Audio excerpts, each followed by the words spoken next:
जय हिंद, वंदे मातरम।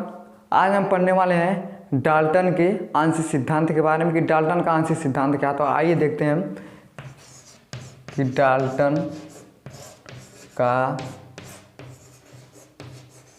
आनुवांशिक सिद्धांत, डाल्टन का आनुवांशिक सिद्धांत के बारे में हम पढ़ने वाले हैं। लेकिन अगर आपसे कोई पूछ ले कि परमाणु की खोज किसने किया तो क्या बताएंगे? यानी परमाणु की खोज किसने किया? तो परमाणु की खोज किया था डाल्टन ने, जिनका नाम पूरा नाम था जॉन डाल्टन। क्या नाम था? John Dalton. इन्होंने क्या किया था? परमाणु का खोज किया था।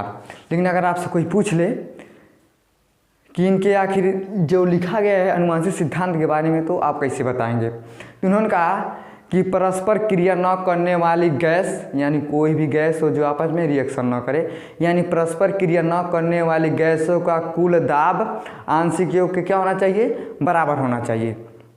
अब होगा कैसे? मान लीजिए हम पात्र ले लेते हैं। पात्र में हम तीन गैसों को मिला देते हैं।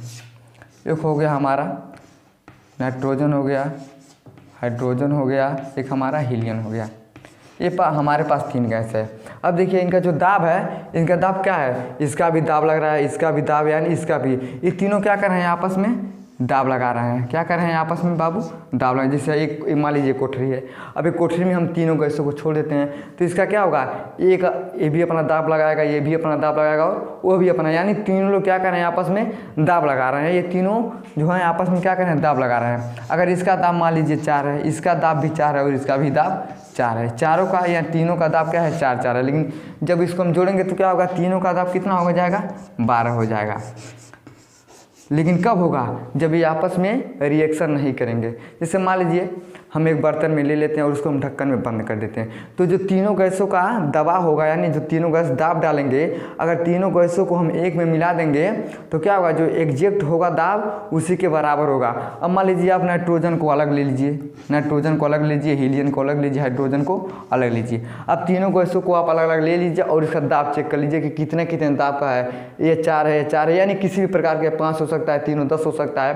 तो आप ले लीजिए तीनों का दाब कितना होगा। उसके बाद आप क्या करिए? एक बर्तन में उसको रख दीजिए। उसके बाद जब पूरा आप योग देखेंगे ना तो जितना जितना योग रहेगा तीनों का योग मिलाने के बाद वो योग उसका उतना ही आएगा। लेकिन अगर आपसे कोई पूछ ले कि डाल्टन के नियम में नहीं है, अगर किस चीज़ को हम अभिक्रिया कराएं कि डाल्टन के नियम में नहीं, तो देख लीजिए जैसे एक पात्र हम यहाँ ले लेते हैं। उस पात्र में हम क्या भर देते हैं? हाइड्रोजन भर लेते हैं और क्लोरीन अम्ल और हीलियम भर लेते हैं। अब यहाँ पे देखिए, यहाँ तो रिएक्शन नहीं हुआ, यहाँ पे रिएक्शन नहीं हुआ तो तीनों का दाब क्या हुआ? इसका दाब अलग, इसका दाब, यानी 4 का दाब है। अब पूरे को हम जब दाब को एक में मिला देते हैं, यानी तीनों गैसों को हम एक में मिला के चेक करते हैं, तब भी उनका दाब क्या होता है? 12 होता है। लेकिन यहाँ पे देखिए धाए बनाएगा हाइड्रोक्लोरीन, क्या करेगा? HCl बना लेगा, तुरंत बना लेगा। तो क्या कहा उन्होंने कि जो गैस होनी चाहिए परस्पर क्रिया न करने वाली, यानी तीनों गैस आपस में क्रिया नहीं करते हैं तो क्या होता है? आनुवांशिक दाब का सिद्धांत होता है डाल्टन के। लेकिन ये क्या किया आपन में? या कि दोनों लोग क्या करेंगे? आपस में क्रिया कर लिए तो इनका क्या होगा कि ये दोनों का मतलब जब क्रिया कर लिए तो इसका मतलब इसके नियम के विरुद्ध हो गया। जैसे मान लीजिए यहाँ पे प्लस है, मान लीजिए ये लड़का है। क्या है बाबू? ये लड़का है। यहाँ पे माइनस है, मान लीजिए लड़की है, लड़की है।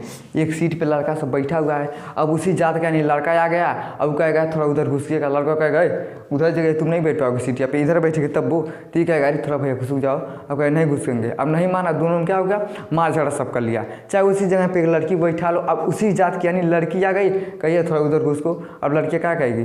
तुम उधर बैठ जाओ। अब कहे नहीं मारा फूट जे मुँह भून मत हुआ, नहीं बैठो उधर घुस को। अब नहीं मानी, अब दोनों लोग क्या कहें? लड़की सब आपस में झगड़ा कर ली, झोटा झोटी कर ली। लेकिन अगर वहीं पे अगर किसी को लड़के को बैठा दीजिए, लड़की आ गई, अब लड़का कहिए थोड़ा घुस जाइएगा, तो देखेगा अरे लड़के का, ओ माय गॉड, जान लोगे का बच्चे का पगली। तुरंत कहेगा तुम यहाँ पे बैठो, हम नीचे उतर के बैठ जाने। क्या करेगा? सीट पे से नीचे उतर के तुरंत बैठ जाएगा, कहेगा ठीक है तुम आराम से बैठो। तो क्या हुआ? यानी देखिए यहाँ पे क्या है? यहाँ पे प्लस प्लस है, यानी प्लस प्लस लड़का लड़का मिल गया तो तुरंत सब मार झगड़ा ये सब दोनों कर लिया। और लड़की लड़की यानी माइनस माइनस लड़की लड़की मिल गई, ये सब आपस में क्या कर ली? झगड़ा कर ली। लेकिन वहीं प्लस और माइनस यानी लड़का और एक लड़की मिल गए तो क्या हुआ? तुरंत लड़का सीट छोड़ के उतर गया कि तुम सीट पर बैठ जाओ, हम मैथ का नहीं बता रहे हैं बाबू। जैसे मान लीजिए मैथ में दूसरा होता प्लस प्लस जोड़ेंगे, बस समझने के लिए समझ लीजिए कि जब दो लड़के मिले तो क्या हुआ, दूर भागने लगे।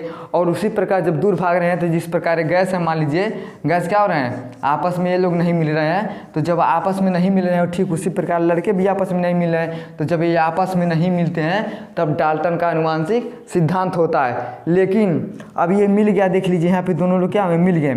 और जब गैस से आपस में अभिक्रिया कर लेंगे, यानी जब दो गैस आपस में मिल जाएंगे तब उनके नियम के क्या हो जाएगा, विरुद्ध हो जाएगा। क्या हो जाएगा बाबू, उनके नियम के विरुद्ध हो जाएगा, यानी डाल्टन के नियम के विरुद्ध हो जाएगा। लेकिन जब दो गैस आपस में मिल जाएंगे तब नियम के विरुद्ध, लेकिन वही गैस आपस में अभिक्रिया नहीं करते हैं, जैसे इस प्रकार ये तीनों गैस आपस में अभिक्रिया नहीं करते हैं, तब क्या होता है, यही होता है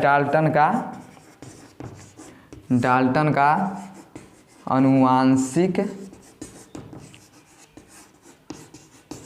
सिद्धांत। क्या हो गया बाबू, यही हो गया हमारा डाल्टन का आनुवांशिक सिद्धांत। यानी जब दो गैस आपस में अभिक्रिया कर लेंगे तब इनके विरुद्ध हो जाएगा, और जब गैस आपस में अभिक्रिया नहीं करते हैं उनका मान क्या होता है, तीनों का अलग अलग भले ही हो, लेकिन जब उन तीनों को एक मान में रखते हैं तो तीनों का मान क्या होता है, एक बराबर हो जाता है।